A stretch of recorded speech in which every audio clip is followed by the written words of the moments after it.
Assalomu alaykum, hurmatli kuzatuvchilar.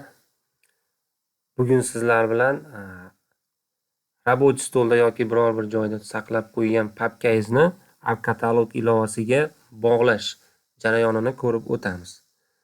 Buning uchun ArcCatalog yoki ArcMap ilovasini ichidagi katalog paneli orqali bog'lashingiz mumkin bo'ladi.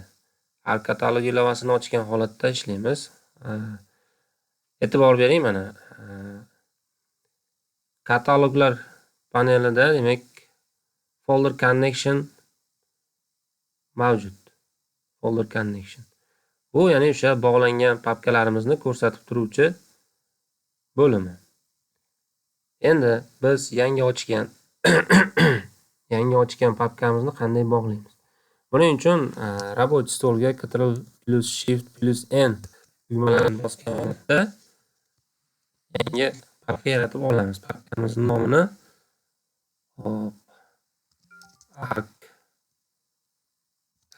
ArcCatalog deb nomlaymiz. Endi mana shu ochilgan papkani ArcCatalog ilovasiga yoki ArcMap ilovasidan bog'lashimiz mumkin. Buning uchun demak folder connection papkasini ustiga sichqonchaning o'ng tomonini bosamiz va connect to folder, ya'ni folder papkani bog'lash tugmasini bosamiz. Bossak bizga mana bunday muloqot oynasi ochiladi. Bu oynada ko'rib turibsiz, mana robot stolda bizni yaratgan ArcCatalog papkamiz turibdi. Shu papkani ustiga bosib, OK tugmasini bossak, bizga mana shu papkamizni mana ko'rib turibsiz, bog'lab beradi. Yoki to'laqonli robot stolni bog'lasangiz, ana shunda ham shu papkangiz ko'rinib turadi. Mana uni ham misol uchun sinab o'tamiz. Connect to folder robotchi stol. Ya'ni inglizchasida desktop.